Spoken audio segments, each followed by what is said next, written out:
So welcome on my YouTube channel. If you haven't been here before, my name is Ziggy and I'm a studio owner and I've been tattooing for about 9 years now, day in and day out, every day. I started tattooing when I was 17, now I'm 29, which would make 12 years. But there was a time in my life when I was traveling from left to right, from A to B, from Latvia to UK, from London to Coventry to Burton. Many things I've been through, and so I haven't been swimming for like 9 years. Well, yeah, not 12 years straight, 9 years of swimming.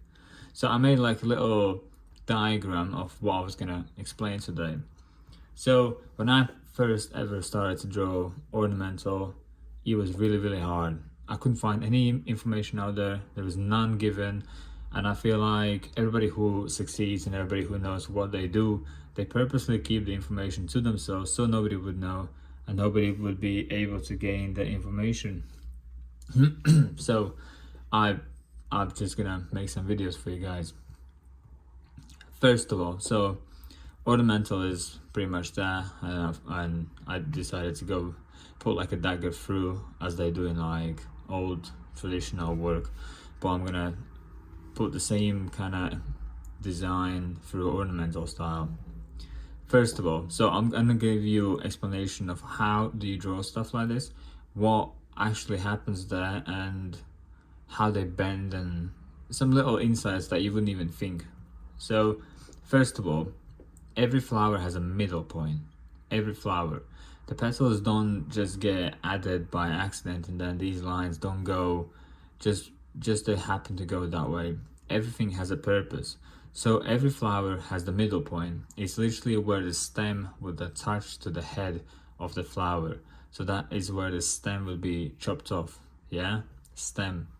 So every line you ever pull from it, like these inside lines or the main line from each petal, would literally hit that circle because it's attached to the stem.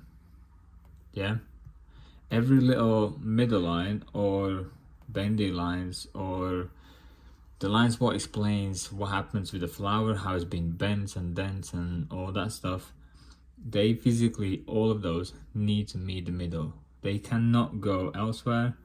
They cannot go cross. It just doesn't make sense.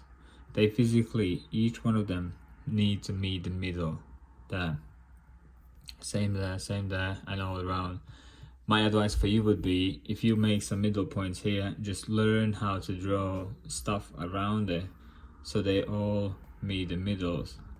And then you can understand what actually happens, and then you would have like another layer on top of this, which would be the petals above, and they all need to get there, and that is what happens, for example, there.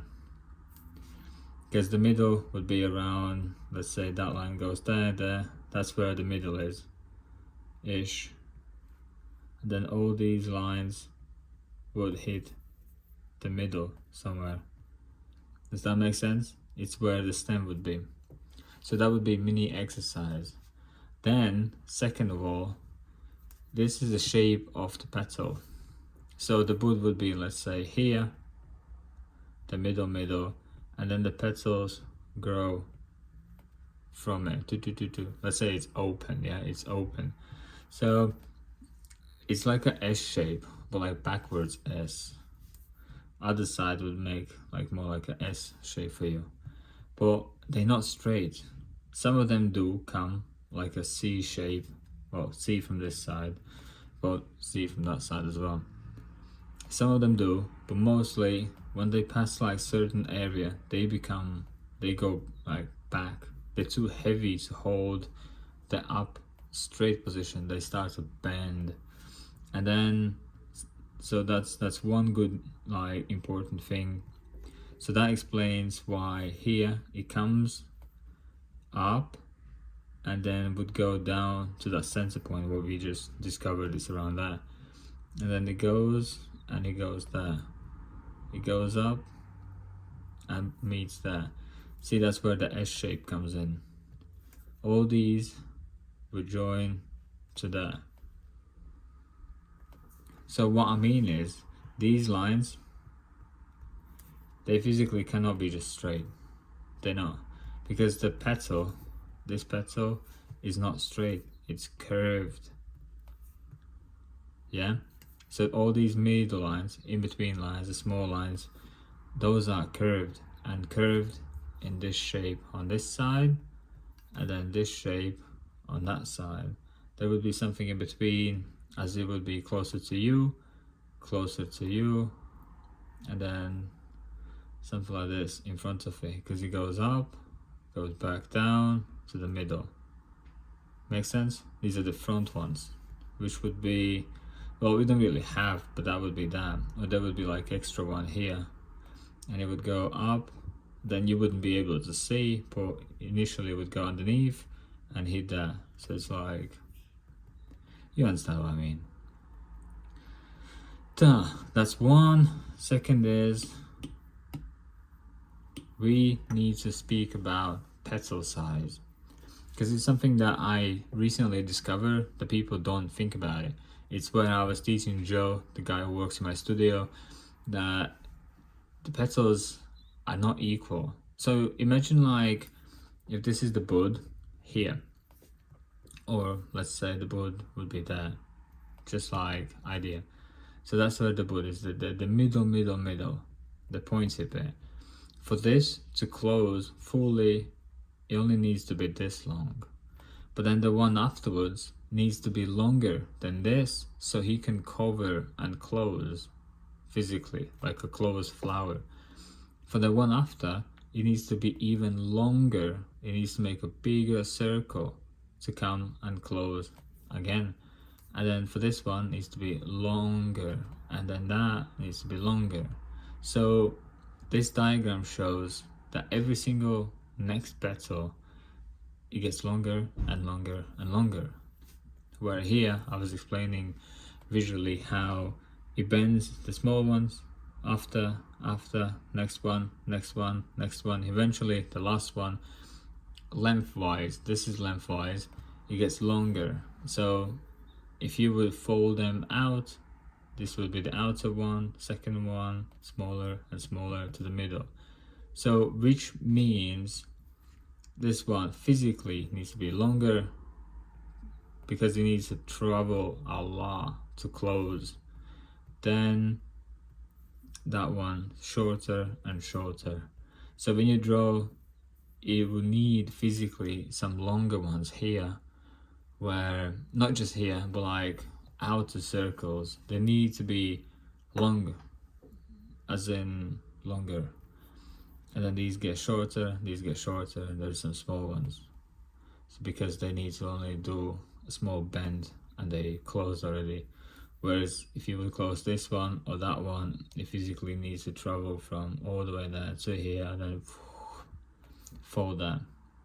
So that's like the flower build stuff. You don't really need that anymore. I hope you remember. If not, scroll back and then you can watch again. Afterwards, what we do, we take, what I personally do is, I have inking brush, technical brush, stabilization, you go quite heavy on it, quite wide. I have all sorts of other settings made for this specific brush, because it's a brush what doesn't come with it. I created and I built settings that I prefer, because I can do like nice thin tapers out and then long tapers out, and then depending on the pressure I touch, it'll do the pressure. I can do a fat one and then shrink down. It gives me flexibility, but all we need is one flat stroke. Anyways, what I was gonna say is this stabilizer is quite heavy on this, because ornamental, it's like it's sculpted, it's so clean, you can't make unnecessary dents and bends.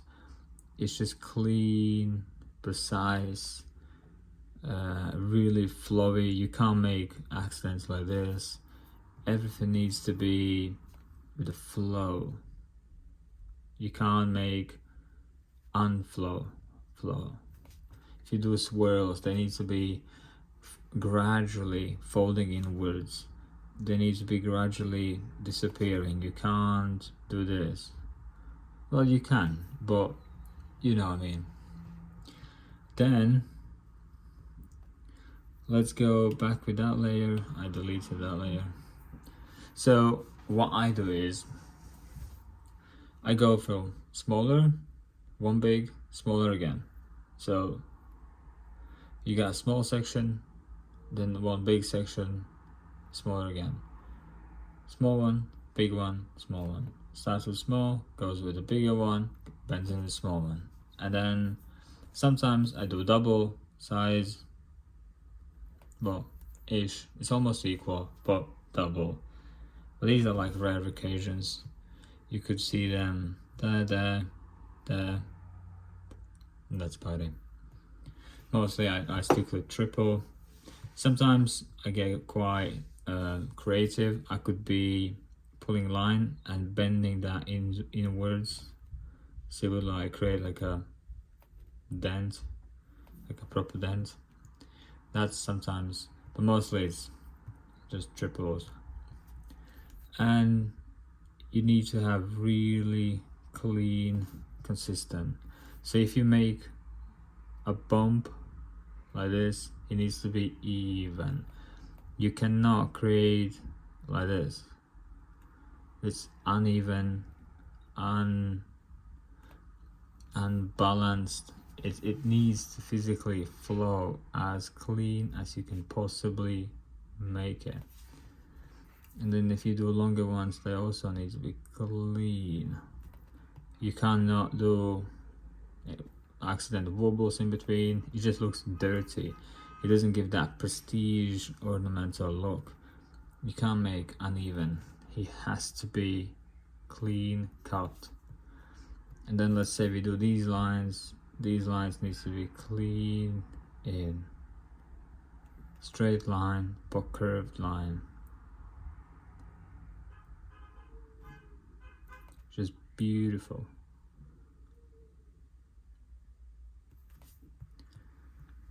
It's a style where cleanness and smoothness is really highly important. You cannot damage it. If you get a straight line, it has to be straight, clean line, not like this.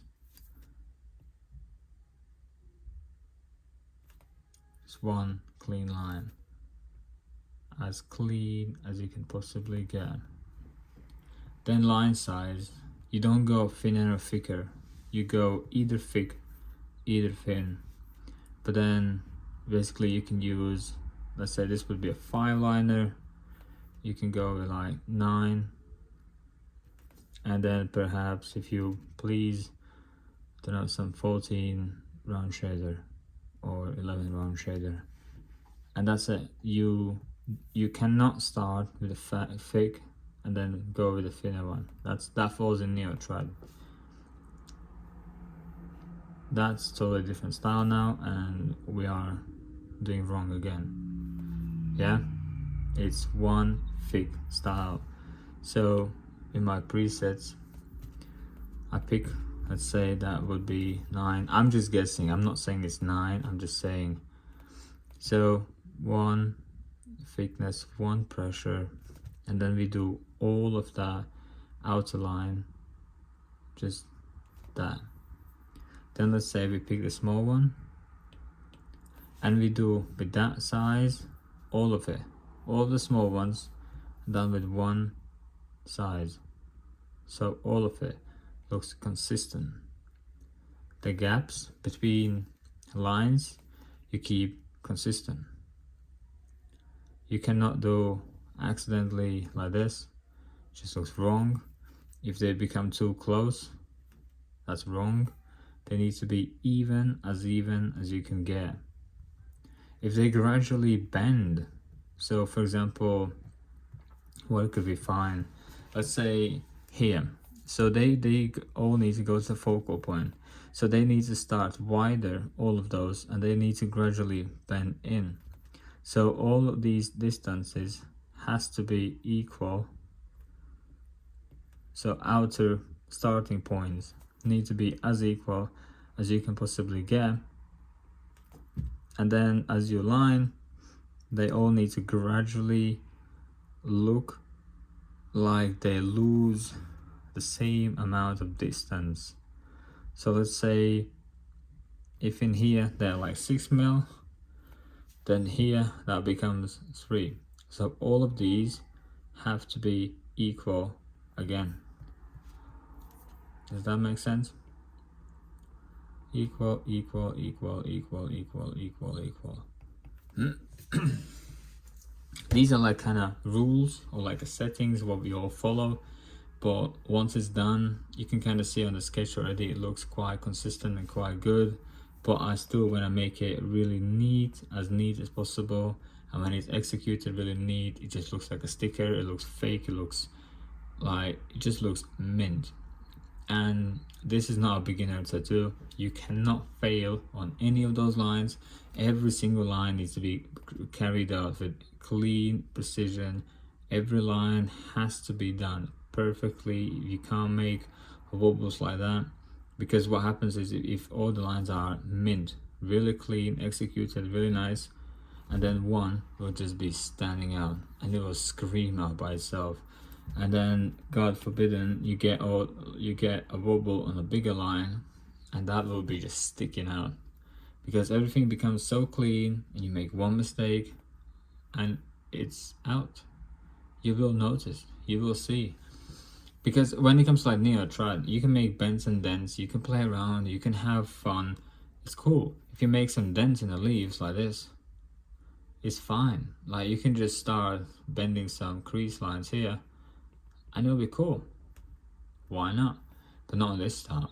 This style requires extreme cleanness, precision, and just cohesive, really OCD look. And probably OCD would be the best word for it, because the more OCD you can get, the more you can get, like more money, more clients, more likes, more reputation, authority. You will get a lot of benefits if you can keep OCD. And that is about it as far as I can think now. So really clean lines, same size lines, outer lines, same size lines, inner lines, stick to 1, 2, max 3 line sizes. Petals get longer as they come out, so they physically need to cover a lot of distance to go back in, because you need to look on like the real life physics. Then that would be the S shape as they all follow, so they physically cannot be bent. So, or sometimes people do the mistake that they make these come in and then make these come in, and then make these come in and these come in. It looks like a bowl. When you finish it, your flower basically looks like this, where you get in, and then you get the middle part, and there's not even one what goes out, as in comes back out. It's like when it opens and it folds backwards. And then let's say you have this imaginary stem and you would have like leaves, and then you took a photo from above and that would be your tattoo, and then it looks like you're looking into a bowl, and then you make all these smaller lines. These lines, they follow to the middle and they follow to the middle and they follow to the middle. It just makes no sense. Like physically it does not make sense. If you bend all these leaves inwards, like clean straight inwards, it looks like a bowl. It does. And in nature everything looks like this. They come out, they fall back, because the petal gets so heavy it physically falls down. So what I'm gonna do now is I'm gonna fly through on time lapse. Maybe you're gonna stop if I'm gonna come across some information that I wanna pass to you, but this is pretty much it as you do. And yeah, probably in the future I might make some other ornamental videos, and if there is 1 or 2 or 3 that you would like to see of what I'm making or how to do it, just drop in the comments. Just say I would like to see such and such, so I really know what you would like to see, because when I make videos I cannot read people's minds and I need guidance. and I'm asking you to give me the guidance. So let's blast some same size lines.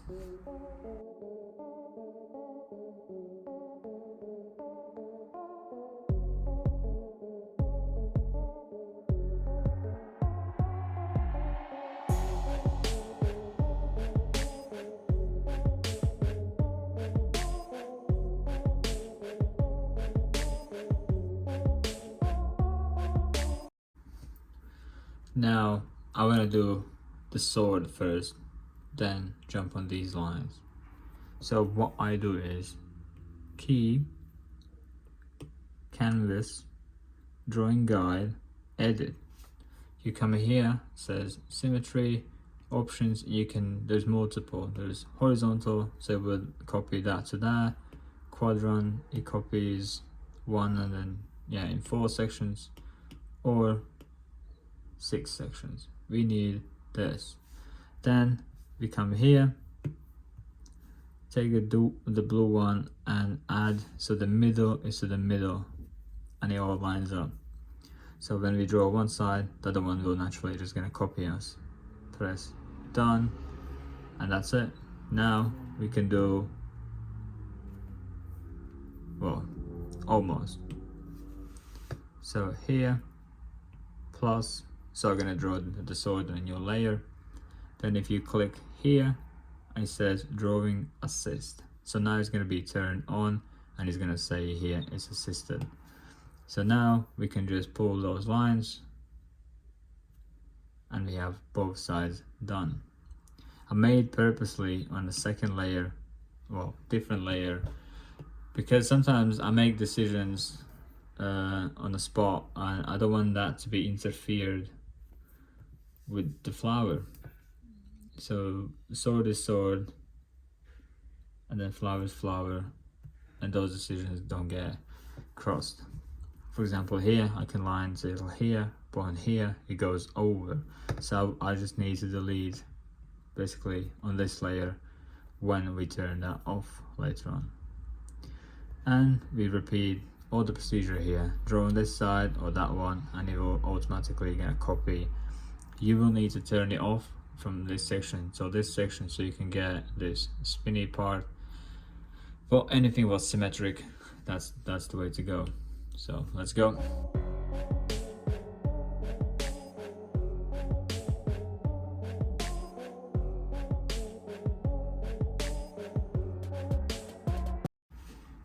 When it comes to leaves, you have to be careful what you pick. Different styles have different leaves, and either though that's a peony and you wouldn't have these type of leaves because peony leaves are 3 points. So quick sketch, that's how peony's leaves would be. Yeah, it's like a leaf what splits into like 3 sections, so which means it doesn't have this. It wouldn't physically have these leaves individually being there. I picked this because it's basically me swapping traditional rose into ornamental peony just to see what it looks like, and if I'll be happy I'll do a few more. If I'm not going to be happy, I'm not going to do any more. And sometimes you need to experiment to see what you find out. What I was going to say is the shape for these leaves, what I do is basically oval, and then it would have a split in between, so the middle line, and then that is kind of connected there, and then it would have this here. That's about it. That's the shape we're going for. Because I don't really draw them straight, I bend them or twist them, so it goes there, then that little section here, which is that, and then the oval. But this section, so one of those, basically I'm never gonna really do this, so both sides are equal. I don't like that look. What I do is I get this section, let's say from here, so we only can see where it matches there, but this section would be bent downwards,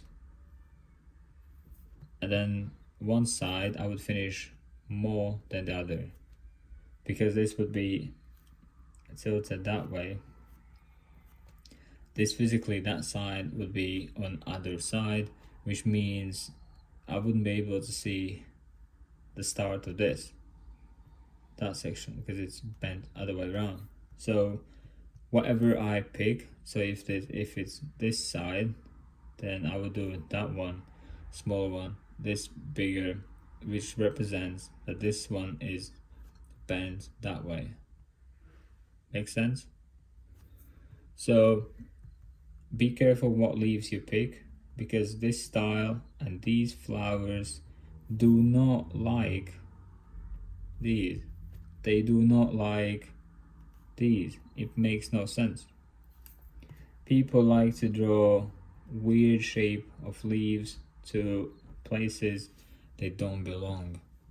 And this is not a place where long leaves belong. And I would say they only belong to lilies. Lily leaves look like this, and that's it.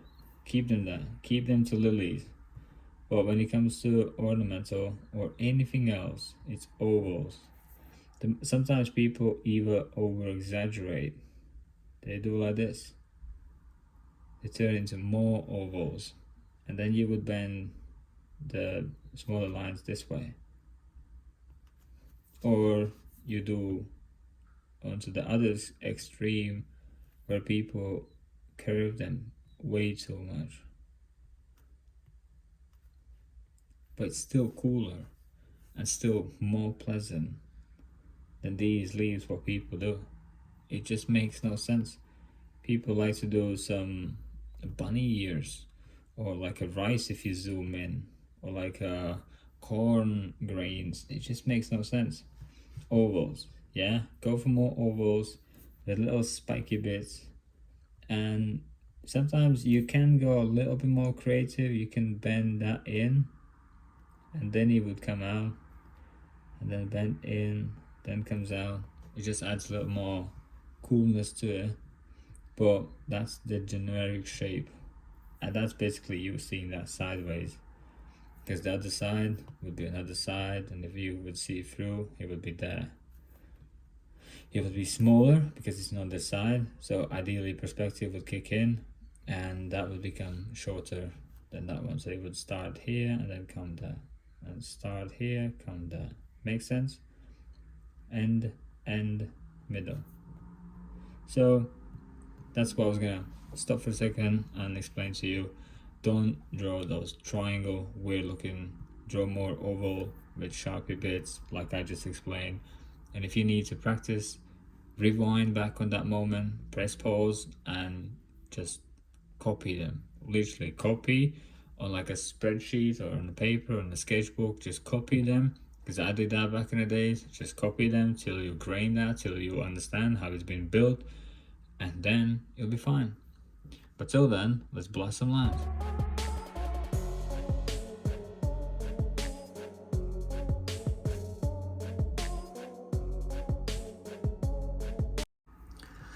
So whichever line size we picked for that, it'll be the same line size for all of this. Yeah? Cohesive, being the same, not mixing up too many line sizes. Literally the same line size we did here, it goes there. It should go elsewhere and pretty much everywhere. Wherever you're gonna go with next, you're gonna keep the same line size.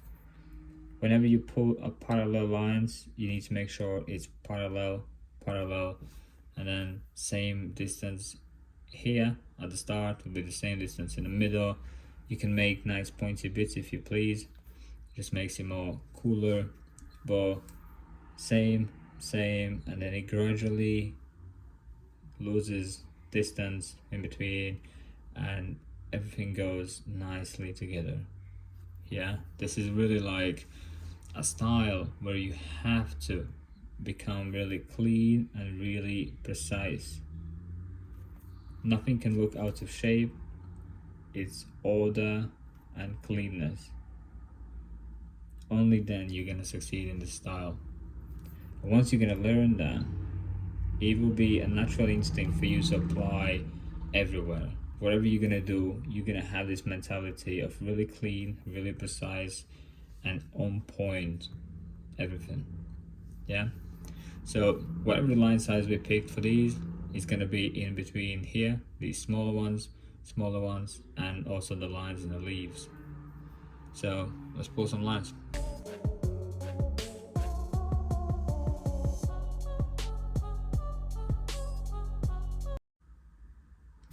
I knew I was gonna come across a tip that I wanna give it to you. So let's say I merge all those layers together. So all this is one layer now. Yeah, all the sword lines and the flower lines are one layer. So let's say we have that there. If we go on this, add another one, we're gonna desaturate that to this color.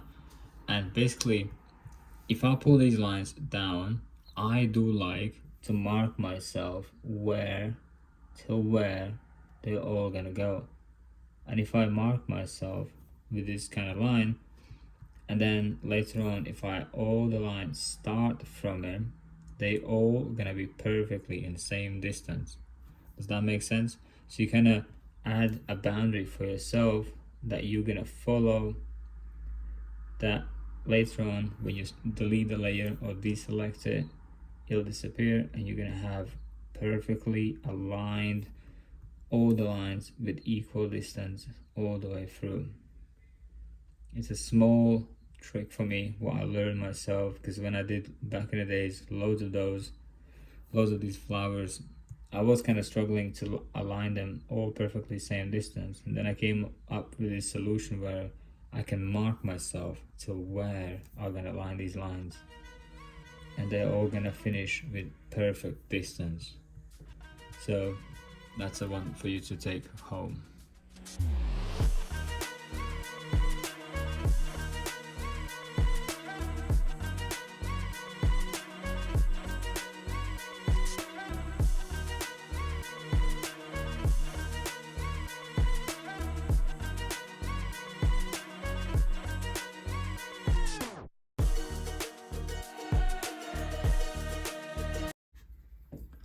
For the middle part, we keep the same line size as we did outer lines or the little smaller lines, and then we follow the curvature, and these lines are the lines what explains the curvature.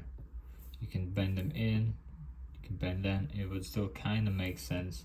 So basically you need to explain what's happening with these little leaves, petals, not leaves, petals. And that's probably the easiest job from all. You bend them in, and what I like to do personally is do a double line, which, well, secondary smaller thinner line what follows the main line, and then it kind of nicely shows what the middle is, and then outer. And then sometimes when I draw like in neotrad, loads of these petals will be bent inwards more than it's now, and then bend in, and it's really hard to separate what's the inner lines, what's the outer side bent inwards, which this is like the outer side bent inwards, or this is the outside bent upwards and more inwards, which means when I do double line, it kind of explains itself a lot more than anything else. See, that just nicely cuts out from all that. It's quite clearly to see on this design, but when you got intricate, really heavy design, you need to make all sorts of adjustments to make sure it's really I don't know, readable. It all goes down to readable. It's a sentence and a saying I say from the day one, but it still goes down to like readable. If a client can see what that is, and if you can understand what that is, and if a third party person, family, friend, or whatever comes across and he can understand every single part from a tattoo, it's a good tattoo. If you get to a point where you do not understand what is going on, well, why is it done in the first place, in a sense, if you can't understand? And yeah, this is like the easiest part. And then as you see here, literally a few circles and circles, and I'll perhaps line that as well in words to explain that still in words, and then this and that is not the same. That's the outer side, that's the inner section, and then that will need this faded line there, and then from there I'm gonna go down in. Once we do that, I will jump on the leaves. Leaves, the same story. You pull equal distance lines all the way through. Makes sense? Makes sense. Let's go for it.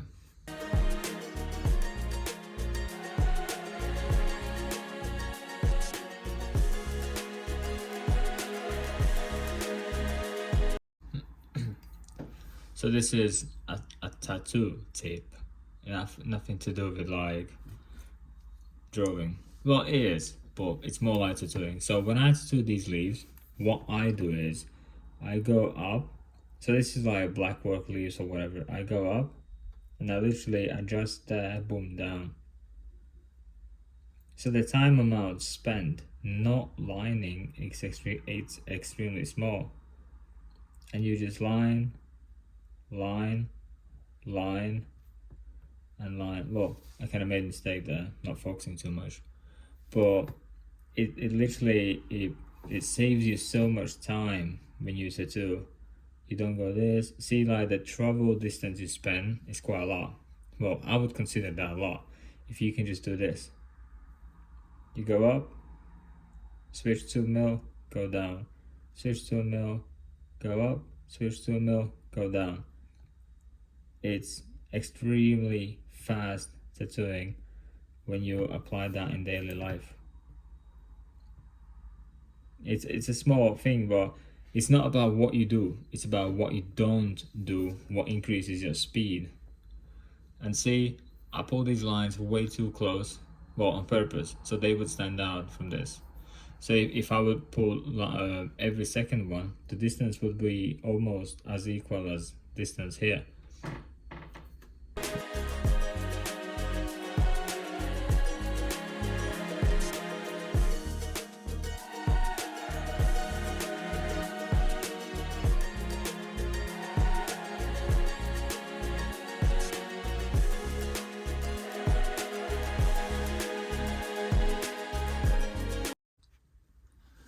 So here we are, final design. It's all done, clean, crisp, every detail, precision. And see these lines, what we made really helped us to sculpt how far the smaller ones go. So they all finish nicely, perfect equal. I made these lines purposely way detailed so they will distinguish from that, so they look separately. Some little shine on the sword, but it's the cleanness and crispness what this style requires.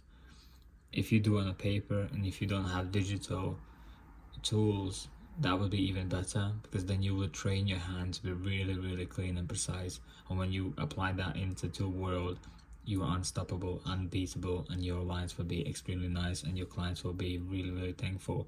Well, you will be thankful as well. So if you like what you see, make sure you subscribe. I'm gonna make more videos as it comes. I'm gonna put time and effort to actually do it. And second, type in comments what exactly you would like to see. I can do multiple styles.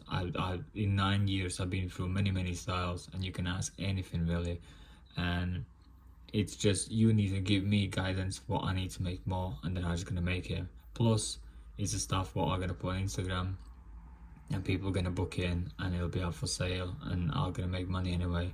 So there's a benefit for you to learn, and there's a benefit for me that I can actually make money, and I'm not just wasting my time or taking hours out of my life and it gets nothing. So I have a reason, you have a reason, and you would benefit a lot if you just ask and I'll do it, and then you learn, and then you can repeat the same steps and apply in your life and make the same what I do.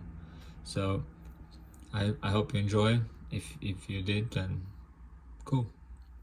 So thank you very much for watching, and I'll see you in the next video, or you're gonna hear me in my next video. Take care.